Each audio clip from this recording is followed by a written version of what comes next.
Hi, everyone. John O'Neill Sr. here, and I'm super excited to be participating in this edition of MVP Days. Today, we are going to take a look at managed service accounts.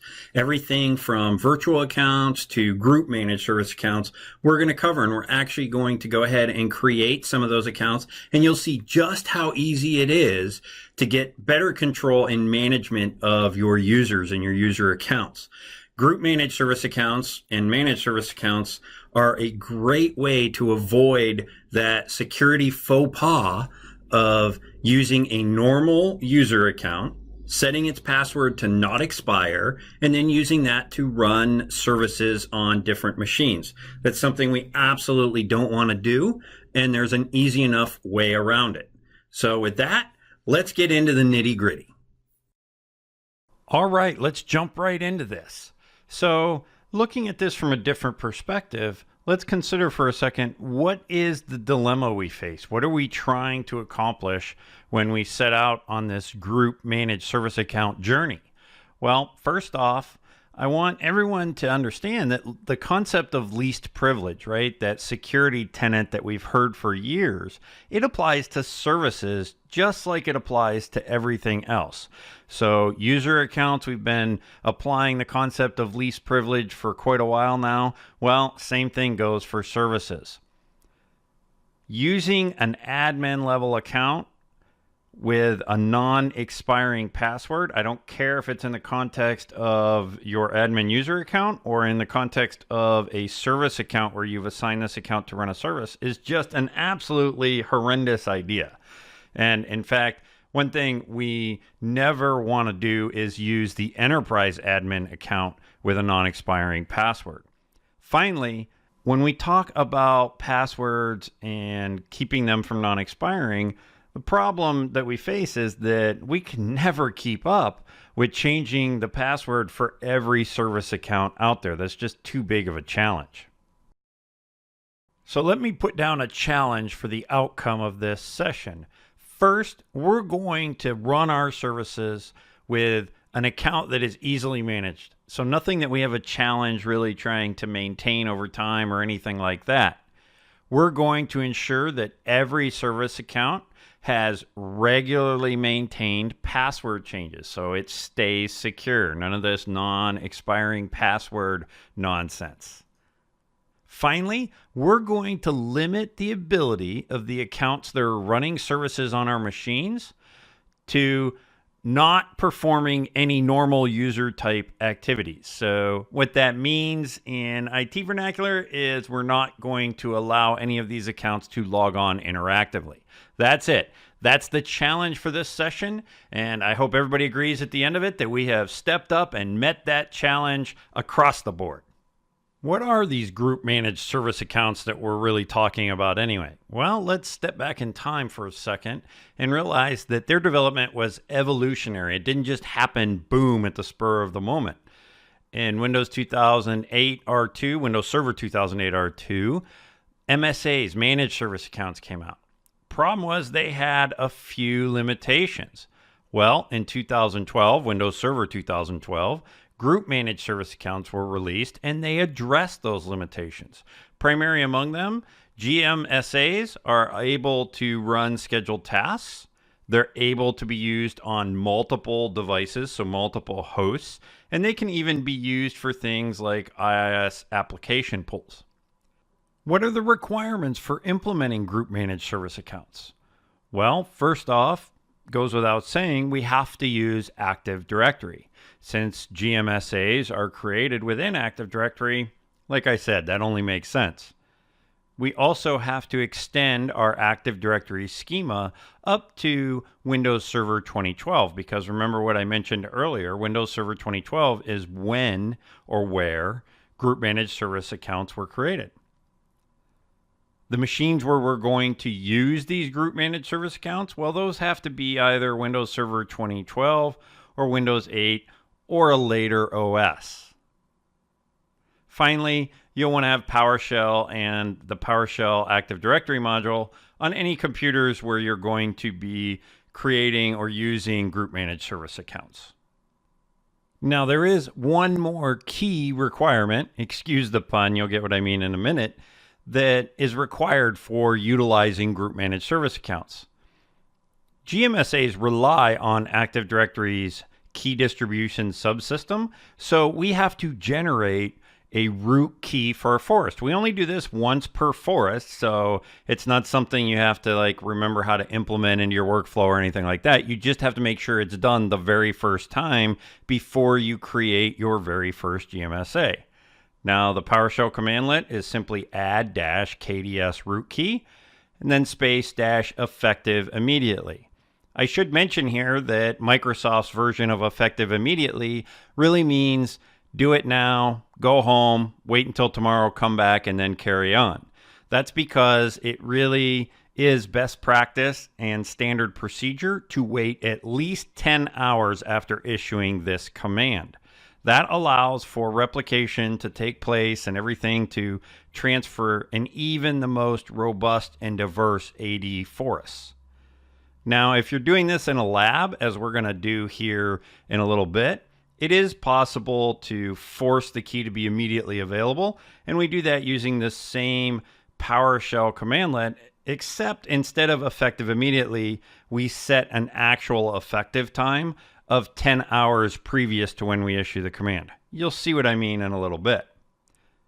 Like I mentioned, best practice, standard procedure. When you do this in your live environments, wait at least 10 full hours for replication to occur. What I recommend everybody does is you issue the command today, you carry on tomorrow. That way you're absolutely sure to be safe.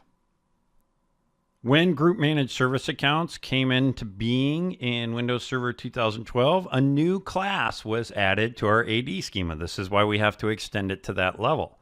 In that class, we have a number of very important new attributes. The first of which is MSDS-group MSA membership.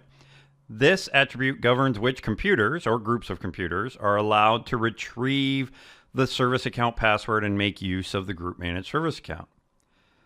We also have a number of password-related attributes.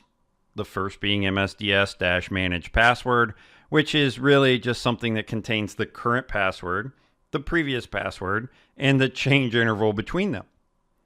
There's managed password interval, or MSDS-managed password interval, I should say, which this is created or configured when you create an account. It can't be changed later, and it determines how often the password has to be changed. The next two, MSDS-manage password ID and MSDS-manage password previous ID, are the key identifier used by the key distribution service, KDS, to generate the current password and the key identifier that was used in the previous passwords generation. It's not critical to know these to be able to deploy and use GMSAs, but I think it's great to have in the background so that you have a good understanding of what's going on when you deploy these in your environment. 3 steps exist for us to go from 0 to hero with group managed service accounts. The first we just went over, and that is to create the KDS root key. As I mentioned, this is a one-time per forest event, so really once we do this the first time, there are only 2 steps to being a hero with GMSAs. But I get ahead of myself. So the next step after we have that KDS root key and we've waited those 10 hours for it to replicate is we go ahead and create and configure a group managed service account. I'm going to get into the commandlets and exactly how to do that in a moment. Finally, once it is created and configured in Active Directory, we go ahead and configure the group managed service account on the hosts. Again, we're going to look at the specific commandlets involved, and we're actually going to go ahead and do that in our lab. All right, let's pause just a second and talk about a common tip for success. When managing your computers and their association with GMSAs, go ahead and use your AD groups. This allows you much easier administration of the ins and outs of computers that will be allowed to use a group managed service account or shouldn't use it anymore, that sort of thing. It also empowers your help desk or other teammates who may not necessarily have access to run the commandlets to associate a GMSA with a computer account. Well, they can add that computer account into a group or take it out. And therefore, they are, in a sense, managing associations of GMSAs with computer accounts. Just a little tip for success.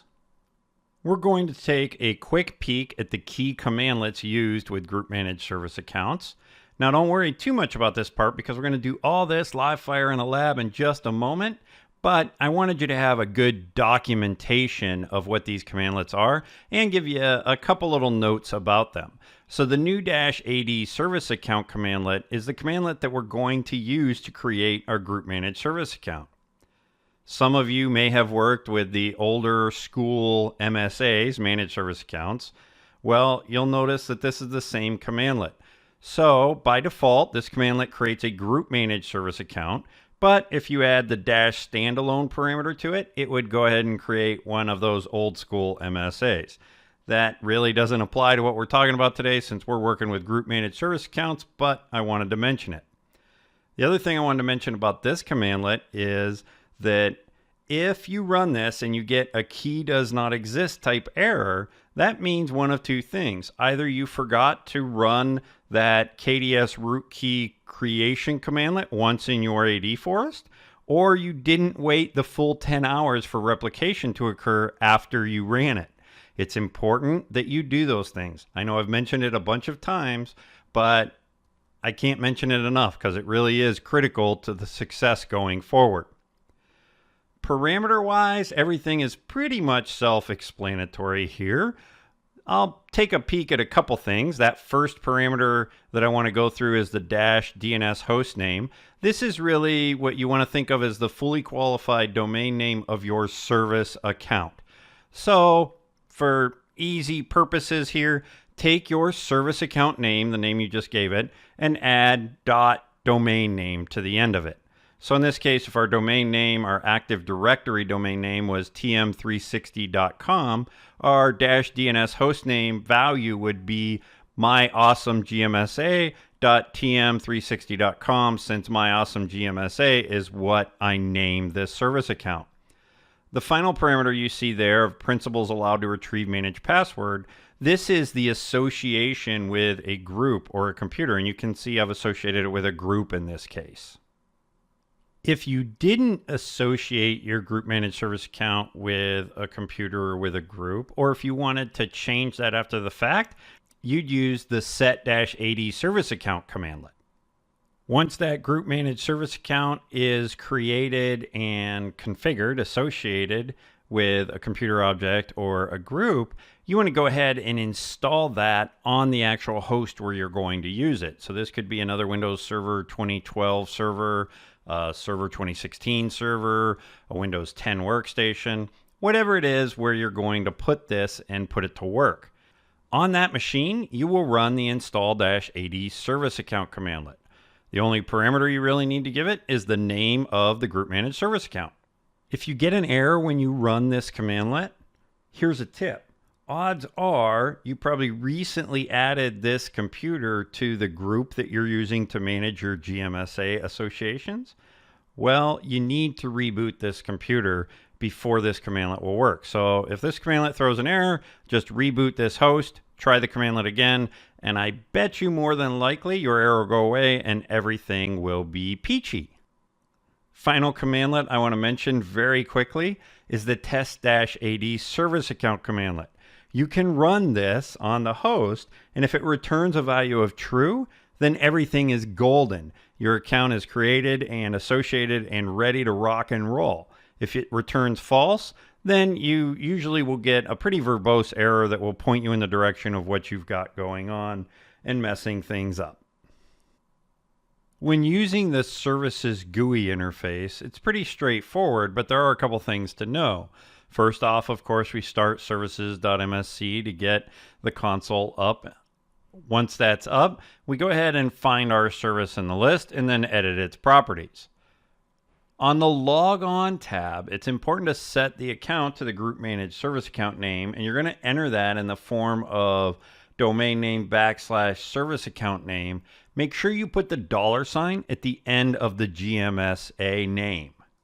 Finally, and this is the most important part, remove all information, absolutely everything, not even a space, inside the password and confirm password dialog boxes. This is critical because it is kind of the switch that tells the system that, hey, this is going to be a group managed service account and I'm going to pull the password out of Active Directory. All right, let's jump into the lab and get to work. I'm logged in here on my Windows 10 Enterprise Build 1809 lab machine. It's completely up to date with patches, and I've gone ahead and installed some of the tools that I regularly use in the lab. Things like Chrome and PS Core, VS Code. Most importantly for us today, though, is the RSAT, the Windows 10 Build 1809 Remote Server Administration Toolkit. The RSAT brings to my workstation all those GUI tools and PowerShell tools that I might normally RDP over to a server just so I can run. It's a lot safer to run these things on your workstation. And if you have a server core implementation, which we all know server core rocks as far as performance goes compared to a GUI enabled version of Windows Server, well, server core has to be administered through PowerShell or through the use of the RSAT from a workstation. Okay, enough about that. The first thing I want to do is kind of show you where we're at. I'm going to go ahead and start up dsa.msc, or Active Directory Users and Computers, to give it its display name, so to speak. And you'll notice that I have an OU called AWS_users. In it, I have 2 users and a security group. And in that security group, my workstation, this Windows 10 machine right here, has been joined to it. And the reason this group exists is because of what we talked about earlier during the slides. I want to administer things using a group. It just makes it simpler in the long run. So that's why we have our group here, and this is the group name that we're going to use when we associate our GMSA later. All right, let's exit out of there. We will run an elevated PowerShell prompt. Now, once I'm in my PowerShell session, I need to go ahead and get into a remote session over to my Windows domain controller. Now, that machine happens to be a Windows Server 2019 DC, but the forest functional level and the domain functional level are Windows Server 2016. Of course, all that is okay because the schema extensions we need appear in any version of Server 2012 and later. I'll use the enter-ps session commandlet to get into an interactive remote session. I'm connected over to my DC. We can tell because the computer name is in front of my PowerShell prompt. And now I'm going to go ahead and use that add-kds root key commandlet to generate my root key. Remember, I only have to do this one time per forest. That's it. Notice it returns a GUID and we're done. Because I use that little -effective time parameter trick, subtracting 10 hours from right now this minute, I can go ahead and proceed immediately. But, and I say this with the biggest amount of sincerity I can come up with, only use this trick in the lab. In your live environments, use the -effective immediately and give it that 10 hours. I know, immediately 10 hours, it doesn't make sense, but just remember that's what you have to do. Okay, our next step is to go ahead and create our AD service account, our GMSA. So we'll do that using the new -AD service account commandlet. Whew, that's a long commandlet, but we got it. And I'm going to go ahead and hit enter there. Boom, all done. Okay, so now we've created that new group managed service account. We've associated it with that AWS marketing group I showed you earlier that has my computer joined to that group as a member. So now all we need to do is install the AD service account on the local workstation where I'm going to use the GMSA. In this case, it's going to be my Windows 10 machine. So it's time to get out of our remote session on Arissa. Now, in a live environment, I would have scripted all this. but I wanted to do it interactively so we could talk about it as we go through it. All right, now I'm back on a PowerShell host that's running on my machine. There's my commandlet for install-AD service account. And of course, I put the service account name that we just created. So let's go ahead and hit enter and see what happens. Wait a minute, we got an error. Oh, bet you thought I wasn't expecting that. Well, in this case I was. I wanted you to see what would happen when we don't reboot the computer after we join something to a group, right? We have to reboot the computer so that it picks up that new security context. You might remember we discussed that during the slides, but I wanted you to see it first thing. So hang on, I'm going to reboot the computer and I'll be right back with you. I'm back. We're all rebooted, so now let's go ahead and open up another elevated PowerShell host and execute our install-AD service account commandlet. Same commandlet as last time. Let's just hope we have a little better results. Oh, and look at that. Perfect. It's amazing what a little reboot can do. Okay, with that said, the next thing we're going to do is use that test AD service account commandlet to verify that this is all associated and ready to go.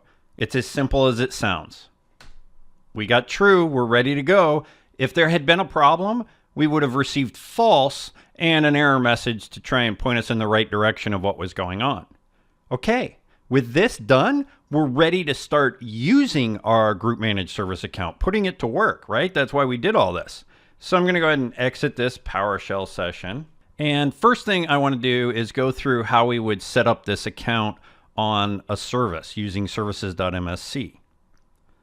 So it's simple enough. I can just type in my search box and run my services app. Now when it comes up here, I would normally be using this for some specific application which had installed a service. This machine doesn't really have anything extra on it, just the built-in stuff. So we'll just pick a service here, the clipboard user service, for instance.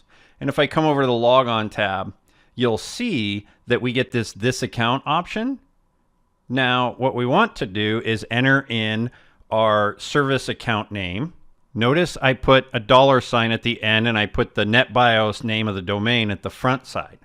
Okay, and then we would apply this and hit OK, and it would run under this group managed service account. Again, this is a built-in system account, so I really don't want to change this. I'll go ahead and cancel out, but I wanted to show you the steps. Let's exit services. And now we'll go ahead and take a look at creating a scheduled task using this group managed service account. First, let me show you the commandlet that we're going to run. It's in this little file here. It's a script file.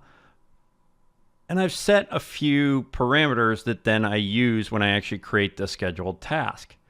I have the action, which you'll notice it starts PowerShell, and then it runs a get-event log command and puts it in a CSV file. The next thing I'll tell it is what my principal is, or the user account, the group managed service account that we created, and I add a description to it. And then I use that register scheduled task command to go ahead and create this. Now, what I'll do here, for simplicity's sake, so that we can see this go, is I'll just copy all this. I'll open an elevated PowerShell prompt, and then I'll paste it in and execute it. That way we can see line by line kind of what happens. That's it. We're done. It created the scheduled task. So now let's go see what happens when we look at that scheduled task. Here it is, event log dump. And if you notice, the GMSA is right here as the user account to run this under. So let's go ahead and run it and see what happens. I'll right-click that scheduled task and I'll say run. This is just to save us from having to get back together at 11 p.m. when it would run automatically. Okay. With that complete, we'll exit out of Task Scheduler, and we'll come back to our scripts directory on this PC, and there's our CSV. And if I open it up, you'll see I have a ton of information because it dumped the event log. All right, I can exit out of all this stuff, close my PowerShell prompt, close my VS Code editor. That's a wrap, folks. That's it. We're all done for this session on group managed service accounts. I hope you've enjoyed it. You learned a little bit and you're excited to get in the lab and test it out so that you can start taking advantage of group managed service accounts in your live network environment. If you have any questions, feel free to hit me up. Take care. Have a great day. Thanks for coming. This is DevOps ICU, improving DevOps results by correctly integrating UX. In case anyone isn't familiar with the term ICU, it's the intensive care unit, the part of a hospital giving care and treatment to the most critical of patients. Your DevOps might be in the ICU. I'm your DevOps ICU Dr. Debbie Levitt. I've been a UX strategist, designer, consultant, speaker, and trainer since the mid-90s.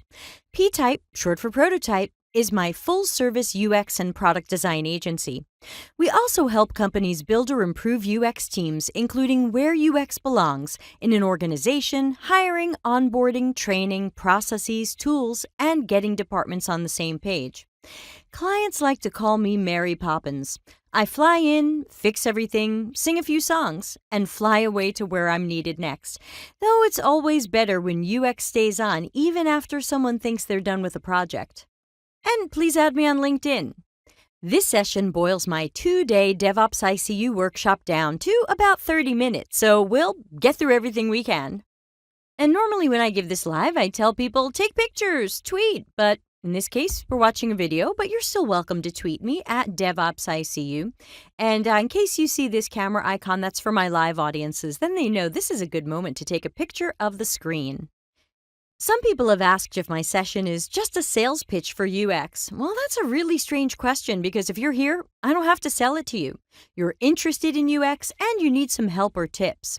Whether UX is new to your company or you're looking to fix some of the horror stories you've been living now, this presentation is about how to work UX experts and tasks into teams and workflows. Our time together looks like this. UX and DevOps are intertwined. UX basics. I found that sometimes half my audience, even engineers and Agile experts, don't know as much about UX as they thought. What does UX do, and why does their black box of mystery seem to take so long? How does UX fit into Lean, Agile, and any software dev methodology? There are a few slides about the value of UX for those who still need help aligning coworkers or leadership on how UX will save engineering time, money, and sanity by helping them avoid annoying rebuilds. We'll have a little bit about measuring the results of integrating UX, and we'll end with some do's and don'ts for collaboration. At many companies, engineering is fed by other teams. Blueprints, ideas, designs, and concepts come from somebody who creates layouts, flows, and how the customer interacts with the system. These are non-engineering individuals and teams who are part of collaboration throughout the software development process. Engineering doesn't operate in a vacuum. Too many companies are excluding or circumventing UX because they see it excluded from Agile maps, infographics, books, how-tos, and training. Or they assume that UX workers are just time and budget wasters. Or they assume UX is just wireframes and anybody can draw boxes on a page.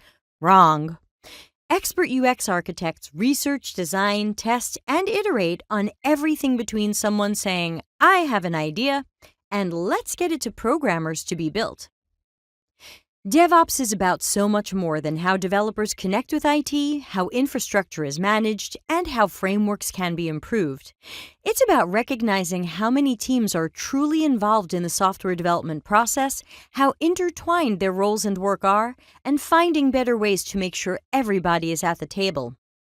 Developers and engineering architects want to be involved when the product and creative teams are designing the software or system, but where's that in the current definition of DevOps? Product, UX, and creative teams want to stay involved during the engineering processes, yet so many methodologies exclude them. These are old silos we need to break down. All your customer sees is your user experience. That's it. They don't see 1,000 developers or whether you were Agile or Lean. You're a user too, and the software and systems you use have competitors. What makes you select and use the tools, software, apps, or systems you've chosen? When you use a system that you don't like, are you thinking, man, how many sprints did they spend on that? Probably not. When something doesn't work the way you expect it to, you're probably thinking, Who built this junk? And that's a good question. Who designed this product? Who researched with users like you to learn your habits, motivations, needs, and then design for those? Was this tested on people like you before it was unleashed on the public? UX is driven by some of the same results that DevOps wants. We're problem finders, problem solvers, product designers, and customer advocates, driven by product quality and building what customers really need. We care about our teams working efficiently and getting engaging, fantastic, easy to learn, easy to use, tell your friends it's great, products to market as fast as possible. Enhancing this relationship saves time, money, and sanity. And today, we'll be looking at how integrating UX can improve all of these areas. Let's take a more concrete look at your process. If you're not working with UX now, your process probably looks something like this. The client, the product manager, the CEO, someone with a vision tells you what they want. You build it, you test it, you get it on a server. Wouldn't you know, someone sees it and goes, "Now that I see this, I think I want something different." Well, now you're going to have to start over. All right, what do you want now? We'll build it, we'll test it, we'll go. And eventually, after you cycle through this who knows how many times, you'll release something live and hope customers like it. If you had UX as part of your process, it would look a little more like this. The client, product manager, person with the vision, CEO, tells UX what they want or what the vision is. UX cycles through the user-centered design tasks. UX iterates. UX tests it to ensure it's a great solution. Now, at that point, the client and the internal stakeholders and the users should like it. UX delivers it to engineering, ready to build, once. And if the client wants to change his mind, he comes back to UX, not to engineering. UX runs interference on all of this. Plus, the UX process is the best time to brainstorm, experiment, and change your mind. It certainly costs way less for us to change our wireframes or prototypes than for engineering to deal with change requests or rebuilds. The goal is for you to build a fantastic, vetted product once. Can you smell that? That's the sweet pizza smell of not having to keep building and rebuilding the same thing over and over because someone keeps changing their mind.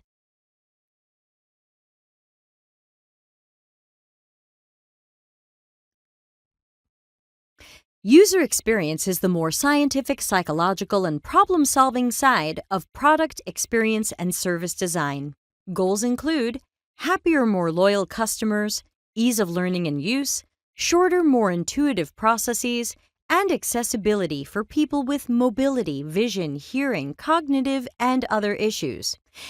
Quick accessibility note. An American football game a few years ago decided to get creative with team uniforms, changing the normal uniforms to one team in all red and one team in all green.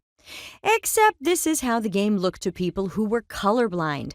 Many, including former NFL players, tweeted they had no idea what was going on.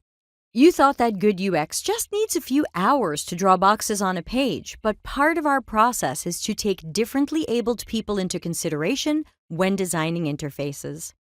Just like software dev has processes like Agile, UX has one key approach most companies and practitioners use: user-centered design. With a short session, let's just hit a few key points here, because this can be a long process that takes time, or sometimes we're doing pieces of this and we can move more quickly. Requirements aren't just about reading documentation. It's important to start collaborating right away. UX shouldn't find out later they've designed something that engineering can't build. Also, let's have very early conversations about APIs and services. Do we have what we need, or should engineering start building new ones while UX starts their process? Research is an important piece of what UX does. It's not user-centered without users. Statistics and quantitative data are great, but there's no substitute for interviewing users, deeply understanding them, and getting qualitative data. UX wants to know the why, and not just the what. Information architecture has to do with hierarchies, structure, and taxonomies. This could be site navigation. It could be how products are categorized in an e-commerce database. We want to make sure customers will easily find products by categories, metadata, and filters. Interaction design, sometimes also called experience design, is what most people think of when they imagine UX. These are our wireframes and prototypes, the blueprints of our designs.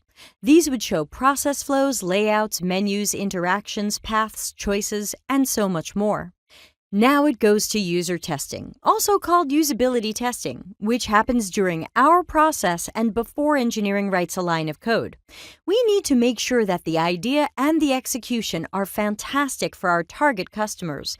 We don't want engineering to build it until we're sure this is what will be built. User testing will bring to light any flaws, giving UX the chance to iterate on ideas, which sends us back to interaction design work. UX and UI are often confused. One way to learn to tell them apart is to hit the websites of some well-known universities to check what types of classes you must take to get a degree in UX or visual design. UX practitioners are more concerned about functions, processes, organization, layouts, and usability. A visual designer is normally focused on the aesthetics of these elements: color choices, typography, spacing, branding, etc. Think of your UX specialist as the building architect. Your UI specialist is your interior designer. You need both, and they do important but very different jobs. Being talented in UX doesn't mean you're a great artist. Being a great artist doesn't mean you're a great UX designer. Many people are sure they're great at both, but it's rarer than people want to admit. UX sometimes disagrees with product managers and engineering on how much of a product do we build and release as an MVP. Well, which is the MVP jogging outfit?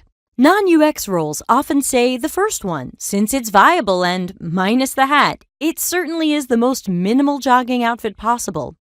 UX would say the middle one, since we want something that has enough features to create customer satisfaction. You never get a second chance to make a first impression. This is especially true for that first time a customer installs your app or visits the website. Will this be too lean for them to really use, enjoy, get fish hooked on? Remember that you're running the risk that customers think you're bad at this or you build broken things. And if people were turned off by the MVP or beta, will they reinstall and give you another try for your next release? How often do you give companies second or third chances? That's why for UX, the V in MVP stands for valuable. What is the leanest product we can build and release that the customer will still feel has great value? Customers don't care if you're calling it an MVP. They'll be happy to hate it and tell everybody they know they didn't like it. People love negative attention. Take it from Eric, Mr. Lean. Even if you're not doing lean, he said, "What if we found ourselves building something nobody wanted? In that case, what did it matter if we did it on time and on budget?" Go too lean and minimal, and you might be building what nobody wants. Your UX expert can help product and engineering prioritize stories and features to find that balance. Buckle your seatbelts.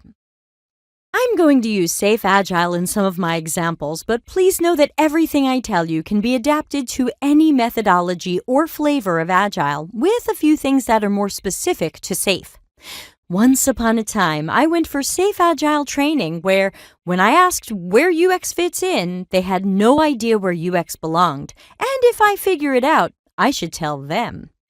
UX now gets a little garbage recycling icon on the bottom left with milestones and system team.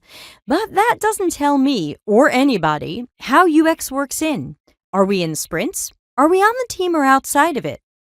When I show this to people, some reply, "Well, Safe is a joke."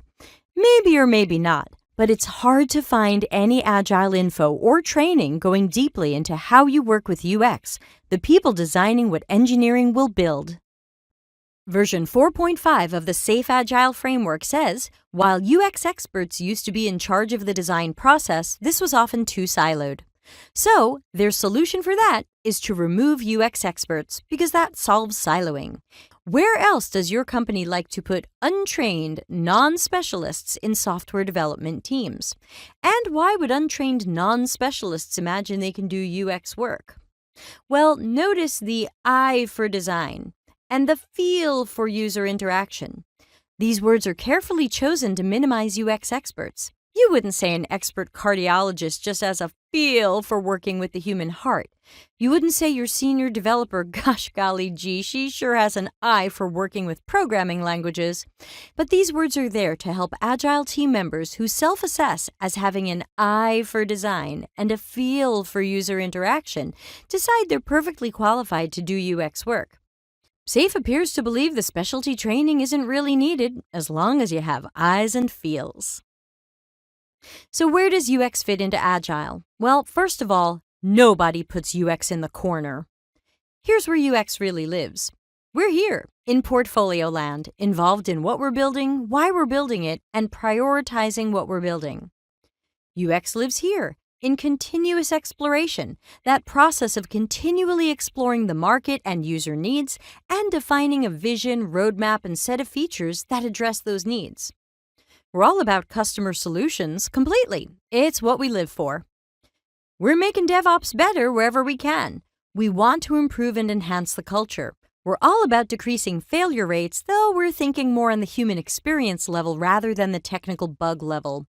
We want shorter time between fixes, but we also want there to be fewer fixes. Better UX design earlier, fewer fixes later. One UX designer should be on the Agile team. He or she represents the creative team and can circle back with visual designers, copywriters, researchers, and others involved in the UX process. We're all over this thing. People who aren't sure where UX fits into Agile mostly don't understand what UX does and why they do it. But you're starting to get that now, which will make you the genius hero at your company. UX should be part of sprints, but for larger new projects must start weeks or months ahead of kickoff. If you want engineering to have something to build at kickoff, we've got to start ahead of everybody else. Sometimes you need a spike, sometimes UX needs its equivalent. And if UX can get time before the project kicks off, then engineering never has to worry about what UX did ahead of time or how long it took. Some big design might have happened up front, but it didn't affect you, and I'll talk more about that later. Include UX in sprints, remembering that we have to be 2 or more sprints ahead of engineering. Here I'm showing what I've found to work best. UX gets started on research, design, and testing.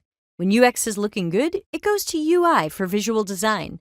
Engineering can start with any backend that the UX designs might require, while the front end is being designed and the specs created.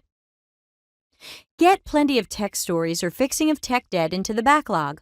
That way, if UX's creative and cyclical process runs late, devs can truly be agile. Instead of waiting for UX, they can switch to some low-hanging fruit that product or engineering has prioritized. The key to the UX process is user testing before delivering anything to engineering. That way, we're sure this is a great execution of the right idea for our customers. User testing nearly always finds flaws in the design, allowing UX to iterate and improve.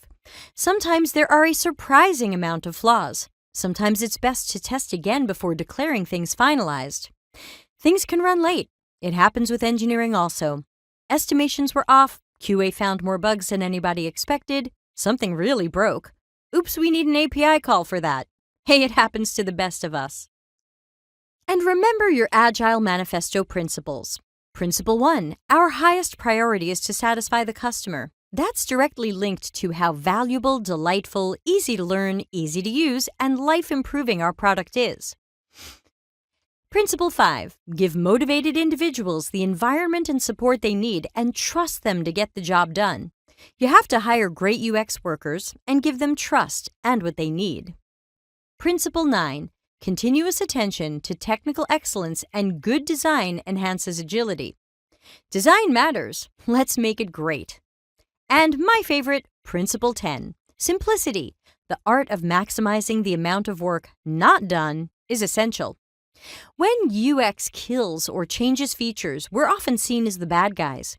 But engineering should support our efforts to create less work for you by creating simpler or fewer features, or by eliminating projects that are wrong for the company or team to undertake. Someone who saw my presentation told me his company is trying to get away from big design up front, and it sounded like I was recommending big design up front. He wanted to know why UX wouldn't use fast feedback and iterations. Let's take a look. Imagine your company is setting up a new workflow for a customer to register and sign up for your system. Let's say there's 5 steps: creating an account, selecting the product, payment details, order review, and completion. That means developers can break building this into 5 chunks, or perhaps more, even smaller chunks. Engineers have asked me, why UX doesn't design step 1, deliver that, design step 2, deliver that? If UX designed one step and delivered it to engineering, when would UX test the entire workflow? And if the workflow has flaws, does engineering want to rebuild what it already coded because it got things piecemeal? That doesn't sound efficient or like it'll save time, money, or sanity. Remember that developers can break their work into smaller bits because they know how the story ends. They have stories, features, and the big picture. They can think about all 5 steps when building step 1 because they have documentation, information, and maybe even wireframes, prototypes, and other UX deliverables that tell them the story of the entire process or feature. But when UX gets a project, we don't have the big picture or know how the story ends. We have to write it. We have vision, ideas, pain points, innovation concepts. That means for larger or newer features or products, we can't break our work into small pieces and then deliver each piece. Budgets and timelines are what blocks UX from getting fast feedback and iterating. We always want that feedback, we want to improve, and we want to design what really works for customers. Before complaining that UX is a bad dog for not using fast feedback and iterating, check if UX was given the budget and timing to collect that fast feedback and iterate on designs. In 2018, a famous tech company announced it would soon be doing a redesign of their most recent redesign. Once the product was released, they found out customers considered the new features clutter, obstacles, and drawbacks. Customers hadn't asked for these new features and they didn't want, need, or like them. The backlash was serious enough that the company blog admitted the new version was overcomplicated, lacking simplicity, cluttered, difficult to navigate, and had gone a little far with some wacky visual design choices. How much money did this company spend on all of those concepts, layouts, and engineers building and testing it for multiple platforms? And now the cost to undo and redo? $1 million? More? Think about the time and money this company would have saved if they had pivoted or changed direction before developers wrote a line of code. We can know up front. There's no longer a good reason or excuse to just build it, just ship it, and then find out later it's a disaster. Companies can save heaps of time, money, staff resources, and customer agony by integrating the full UX process. Your UX department would have known at multiple points that the proposed new design and features were overcomplicated, lacking simplicity, cluttered, and difficult to navigate. UX specialists should be working hand in hand with product teams early on so that we can block or improve ideas that are unlikely to match the customer. This is a poll I run at my live presentations. Attendees vote on a range from customer doesn't care to furious customer might drop us. No matter where I do this talk, the results tend to look like this. The first 4 deeply affect the user's experience, their perception of your software, and their perception of your company. The last one, about timing and budget, well, that's bad for DevOps. But as people tend to vote, it mostly doesn't affect the customer. Maybe the customers have to wait a little longer for that next release. But this poll shows you that you would know that poor UX is enough to make customers leave or consider leaving, which means it's important. It's make or break. We need to work smarter and get qualified experts in every step of planning, prioritization, and design, and continue the collaboration throughout development. Let's improve collaboration and culture. Take it from Phil, General Manager of IBM Design. He knows it doesn't make sense to try to turn everybody into designers. Let's say your specialized database programmer is a bottleneck right now. Too many stories looking for a specialization. What do? Solutions could include pair programming, creating a skills matrix so work can be better balanced in the future, and perhaps you allow more teammates to do exploratory testing so that developers get feedback earlier. Maybe you just have to add another developer to the team. You know what isn't suggested in this scenario? We don't expect that the specialized programmer will teach their specialty to others on the team. But I read a Scrum book that warned UX specialists might be a bottleneck, so they should train other people to do their job. Well, I studied some basic language programming in the 70s, which tells me I have an eye for programming and a feel for coding. Remember those eyes and feels? They're back. Would you like to teach me some Ruby or Java because you're backed up with work? Should I go take a 3-day boot camp and then start coding something that'll go to production? This doesn't sound like a great solution, does it? Training others to do UX's job hurts productivity, efficiency, product, and culture because UX is being told once again, anybody can do your job. Side note here, any conference session that claims it'll teach you to run UX research or testing or do UX design is doing UX and your customers a disservice by making you believe that in just a few hours you can do UX work. Nobody would offer a 1-hour session on Java for non-programmers at a UX conference and would declare that after that session, you can do real programming at your job. Other fun ways to collaborate include assigning tickets to UX when issues, ambiguities, or the like are found during QA testing. Whether you use Jira, version 1, or another system, bring UX into it. Don't leave UX out, and don't put UX in some other system like a Trello board if that's not how you track defects and ambiguities. Getting a ticket assigned to UX is a great way to start the conversation. It also shows respect. You know this is a problem. You know it's a UX problem. You're not going to fix it without your UX specialist. Super opportunity for collaboration. But most importantly, it includes UX in the process. This should streamline the workflow and make things more efficient. Better than a Slack conversation, better than no conversation, and get it all documented. Invite your UX person to stand-ups, retro, release planning, and any meeting or showcase where UX could be discussed. If something comes up and UX isn't in that meeting, table it until you can connect with your practitioner. Missing a meeting isn't an excuse to make decisions in your teammate's field of expertise without him or her. It rarely gets fixed later.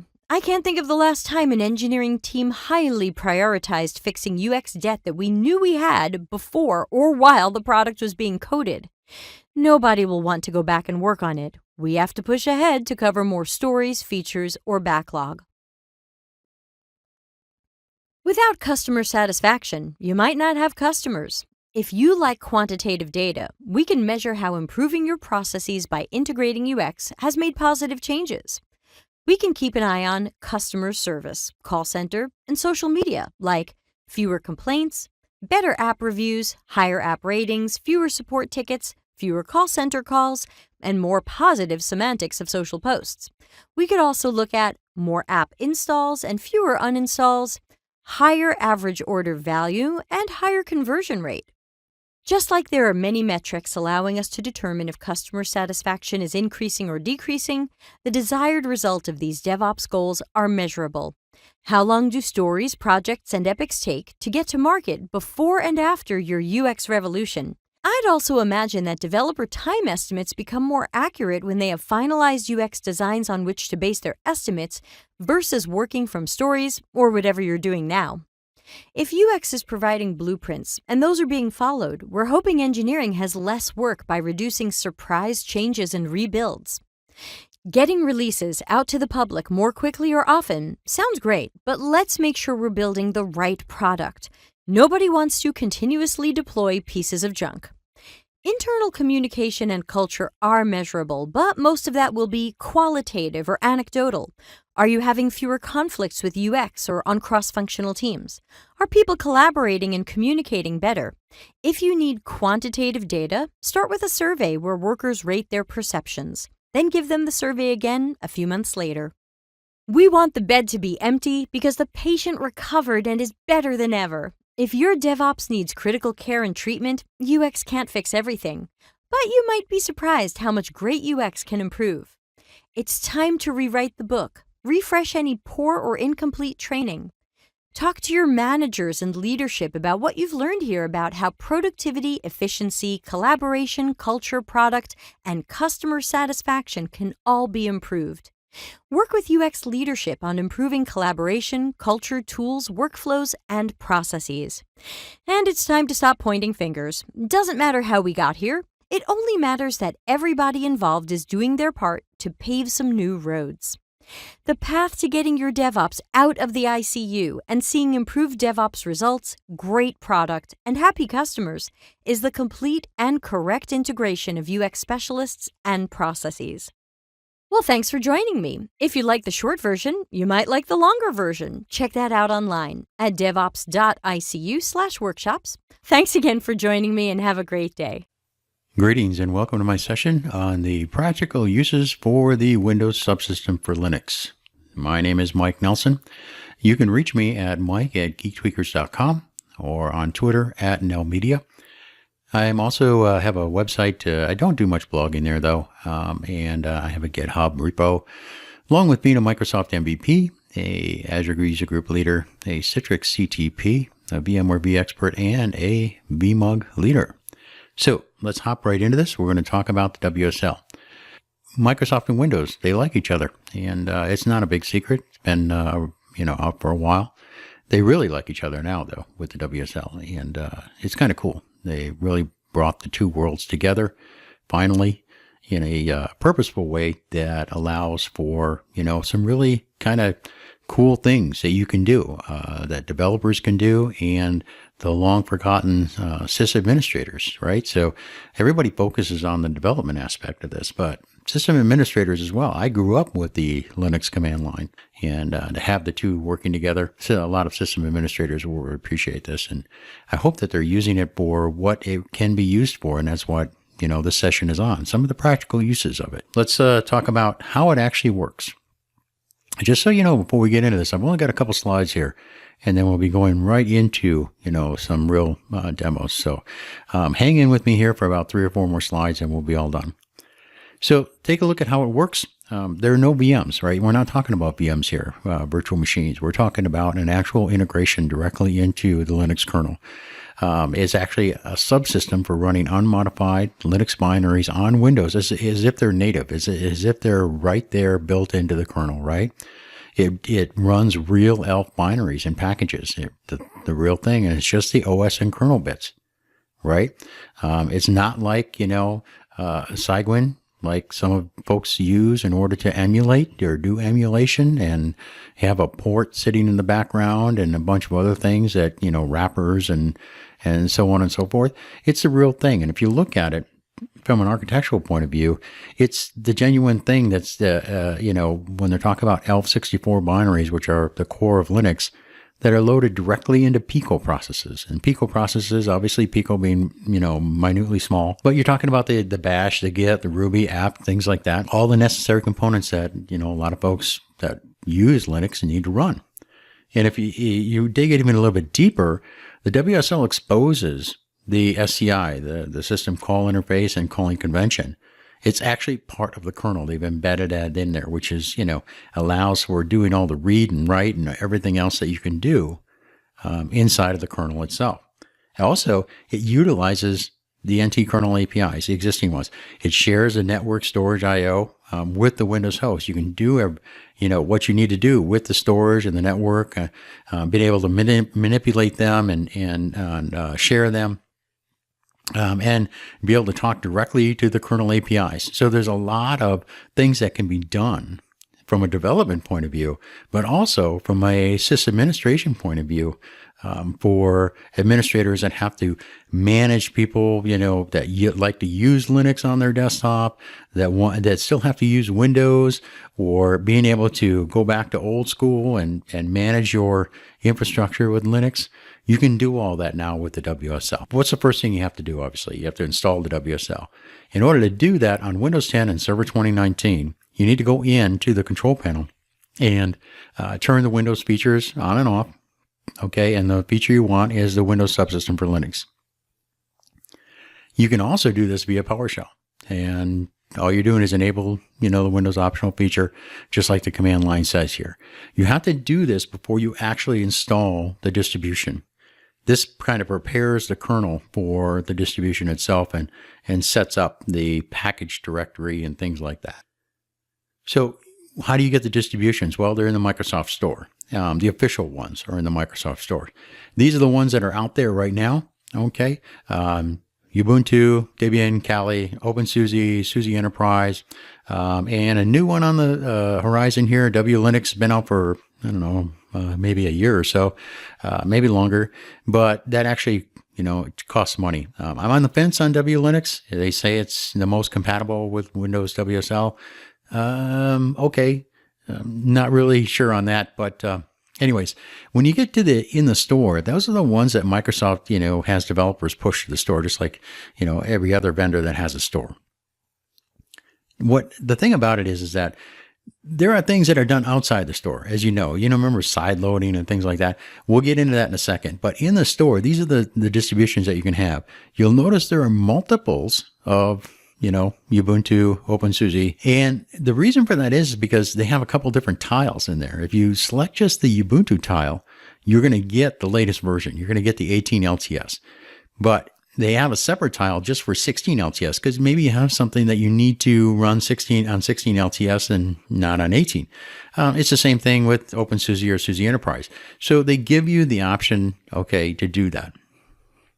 So what did I say about maybe it's not in the Windows Store? Well, you can get more enterprise features from the MS Business Store, which is a different store than the consumer one, but it allows you to do things like mass rollouts and configurations and things like that for centralized IT. And then there's also, of course, in the wild, right? You can get OS distributions, Linux distros that are in the wild that you can download from GitHub or other places. Be careful, you're not getting them from the official Microsoft store. Hopefully, you're getting something with a little bit of reference to it and a little bit of history. So you're not just downloading out of the blue something somebody threw out there. But there's distributions of Alpine, Arch, Void, even Fedora, and there could be a whole bunch more. There's, how many different distributions of Linux there are today? It's just mind-boggling. There's a whole flurry of them. So not only that, but you can roll your own, right? Microsoft has come out with something called a distro launcher, the WSL distro launcher. And what it allows you to do is create your own distribution to be integrated into the WSL. Every distro has to be registered with the WSL in order for you to be able to run it on Windows. And it allows you to roll your own. So create your own distribution and then put it through this process. And then you are able to import it into the WSL and even publish it to the Windows Store if you'd like. There are other ways to get a distro into the WSL as well. A couple other utilities will do it for you. So let's take a look at some of the tools. WSL config. This is, part of the WSL. It allows you to manipulate it. It allows you to do some other things, cool things with it, import, export, all kinds of fun things we'll show you. WSL path. This allows you to share paths between Linux and Windows, but also be able to modify them so they look the same to applications, right? / differentiators, things like that can be kind of confusing to applications because they're not really sure where to go. So WSL path helps with that. And then there's WSL E and B for environment variables. Again, some applications look for specific variables. You may set it in Windows, but it's not going to be in Linux. You need to use some kind of tool in order to have those environment variables cross over, and WSL E and B helps with that. There's a third-party one called LX Run Offline, which has been really popular because it does a lot of the things that WSL config or WSL.exe can't do yet. And I say yet because I'm sure Microsoft is working on some of this functionality, but LX Run Offline is really cool, and it allows you to do a whole bunch more stuff. And I'll run through some of that. I also got to introduce something called OpsView WSL Tools. It is in beta. I have no idea. It's made by a developer that may go commercial with it. I don't know. It's in beta right now. But it allows you to see all of your distributions and be able to look at all the processes that are running, for those distributions. And you're supposed to be able to stop and start and launch and things like that within it as well. But again, it's buggy. It's in beta. And then there's WSL Utilities, which is a couple of command line utilities that a good community member created out on GitHub that allows you to do some, kind of tricky things with WSL. And I'll show you some of those. But GitHub is the place, right? That's where Microsoft hosts the WSL. That's where everything that you need is there, but also all the folks that contribute to it in their own GitHub repositories. That is definitely the place. Let's look at some caveats as well. So in my experience, something that is really, forefront that you have to understand and is that Windows editors, if you're using like Notepad++ or VS Code or whatever, Sublime, if you're using those, you need to understand that you can't edit Linux files inside of those. Okay, if you do that, you're going to corrupt the file. And a lot of that has to do with how Windows handles files compared to how Linux does in terms of not only permissions, but the formatting of the files themselves, right? Unicode, line feed, carriage return, things like that. But Linux editors can edit Win files. So you can go one way, you can't go the other way. Just so you're aware of that, it can cause problems. File system permissions, we get right back into, the difference between Windows and Linux. One of the big differences is their file systems. They're different and their permissions are set differently as well, right?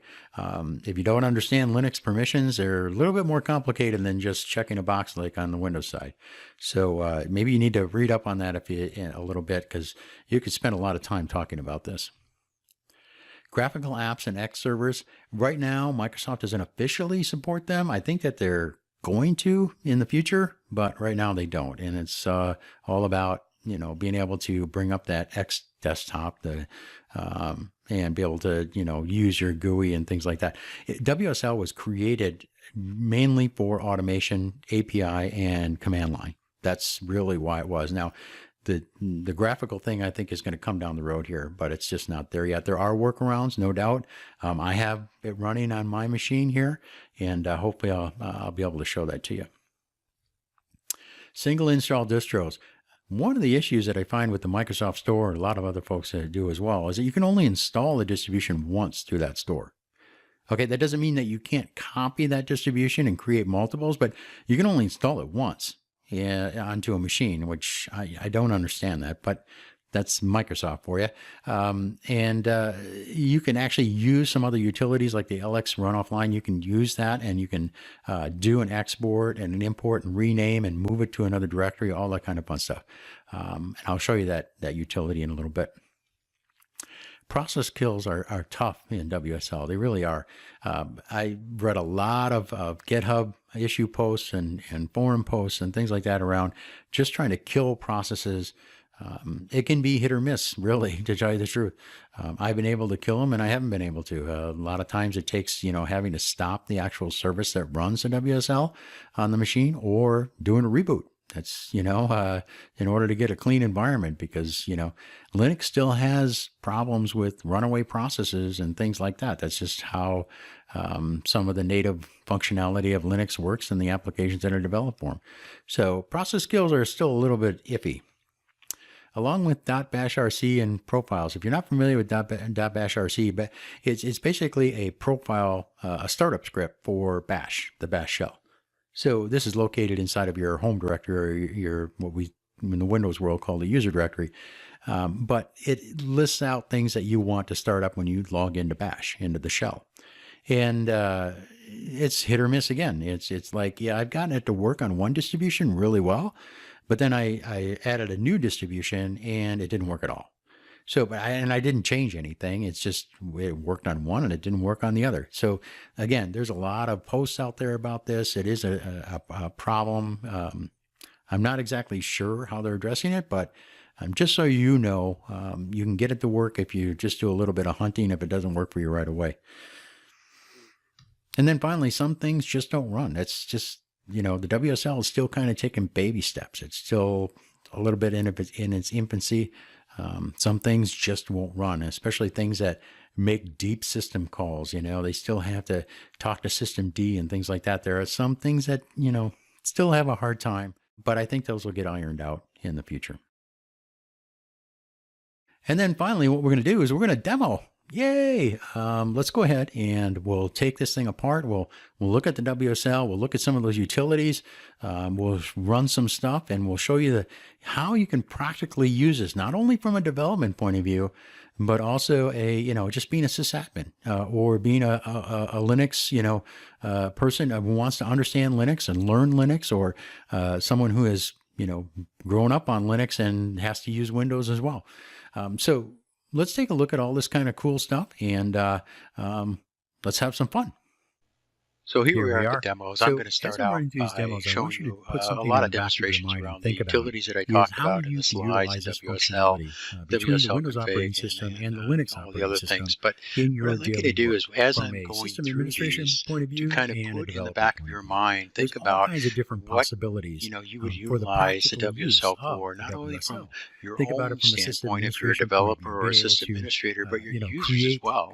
So if you are a system administrator, start thinking about the different things you can do, having both the Linux and Windows operating system on a single platform, or being able to manipulate them within the same platform. And also have the interoperability between the two. And that goes over to development as well, being able to build cross-platform and be able to troubleshoot and test cross-platform. There are a lot of benefits and a lot of functional use cases that you can derive out of this. So just something to think about as I'm going through a couple of these things. So the first thing I'm going to talk about is the WSL itself in terms of the distributions that I have. So I have a couple distros on here. I'm going to list them out for you, and we do that with the WSL list. You can see I'm going to start out doing a little migration demo. First things first, though, is when you install a distribution, one of the functionalities is if you look at the actual output of the WSL command line, it has quite a bit. It can do quite a bit. It can execute based on a specific username. I can also just type WSL and a specific distribution, import export, which is a demo I'm going to show you, and then another important one is kind of like set to default. So when I type WSL, it launches into one of the things I do want to show you is to launch into Kali or into a different distribution. So we're going to take a look at it from a standpoint of what I'm going to do is I'm going to clear the screen here first, and I'm going to show you the first demonstration, and that is creating a customized image. So I've got a customized distribution. I've made a golden image, if you will, and that contains a bunch of scripts and a bunch of applications and things that I packaged up that I want myself to be able to duplicate and use, or being able to distribute this anywhere in the world to anyone that I would like to have the same bits as that I do. And that's really kind of simple to do. You basically are just going to do an export, and you're going to tell it to export to a tar file. So it's going to just go out and create a single tar file of the root file system. It's going to tell me that I have and everything else that's part of the distribution, the metadata as well. And then once it does that, you use a different command to actually bring it all back in. And that just takes a few seconds here to actually create the tar file. It's going to create that tar file in my WSL. Go out to here to the directory, and you'll see that it's actually starting to create that file. There it is. It's done already. I can actually bring up another window here. Sure enough, there it is. And show you 593. When you're actually using the WSL as well, there are a couple different ways you launch the shell, right? So you can actually launch it from the icon that's given to you when you install the distribution, but you can launch it just by typing WSL. And when I do that, it brings me into my default distribution. Okay. One thing to note here is you notice what directory I'm in on the Windows side. Well, notice what directory it put me in on the Linux side. It's an amount of that D directory. Are you thinking about the possibilities here? You can easily synchronize, copy, delete, remove files between the different file systems. Okay, because they're mounted to they're mounted to each other. Inside of Windows, you go to the specific root directory for the distribution. One thing I do want to note is you go in there, you go into the folder in the same path, right? The Linux side, you're just going into the mount, and you're able to manipulate files there. So the benefits of being able to copy files and synchronize files across them is really, really huge in Linux, from an administration standpoint and from a development standpoint. But you'll notice that if I actually launch it from a different means, if I actually launch it from like the icon, or I launch it with the command line that would